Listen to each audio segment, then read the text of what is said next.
Lockdown के खत्म होने का आज हर कोई बेसब्री से इंतजार कर रहा है। पीएम नरेंद्र मोदी ने देश को संबोधित करते हुए ये कहा भी था कि 20 अप्रैल से लॉकडाउन में ढील दी जा सकती है और कई क्षेत्रों को खोला जाएगा।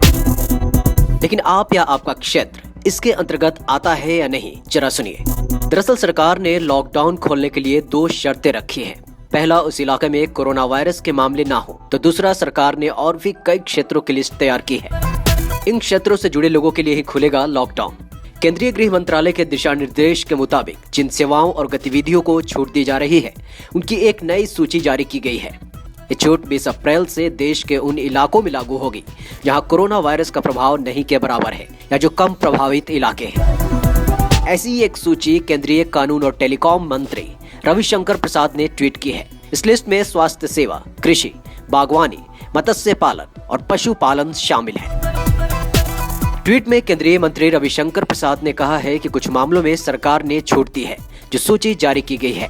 Here is a list of what will remain open all over India with effect from 20th April 2020. This will not be applicable in the containment zones.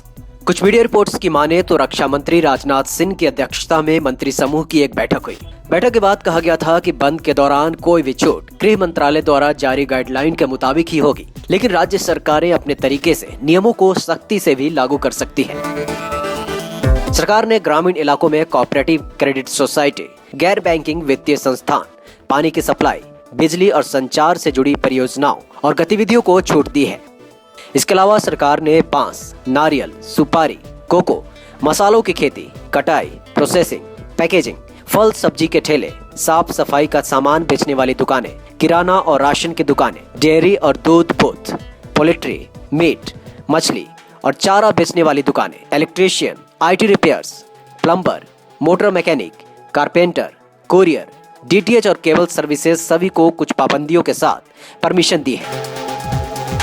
20 अप्रैल से ई-कॉमर्स कंपनियों को भी काम शुरू करने को कहा गया है, लेकिन सामान की डिलीवरी के लिए वाहनों के लिए जरूरी मंजूरी लेनी होगी। सरकारी गतिविधियों के लिए काम करने वाले डेटा और कॉल सेंटर, IT और इससे जुड़ी सेवाओं वाले दफ्तर को भी मंजूरी मिली है, लेकिन शर्त यह है कि इनमें 50% से ज्यादा स्टाफ नहीं होनी चाहिए।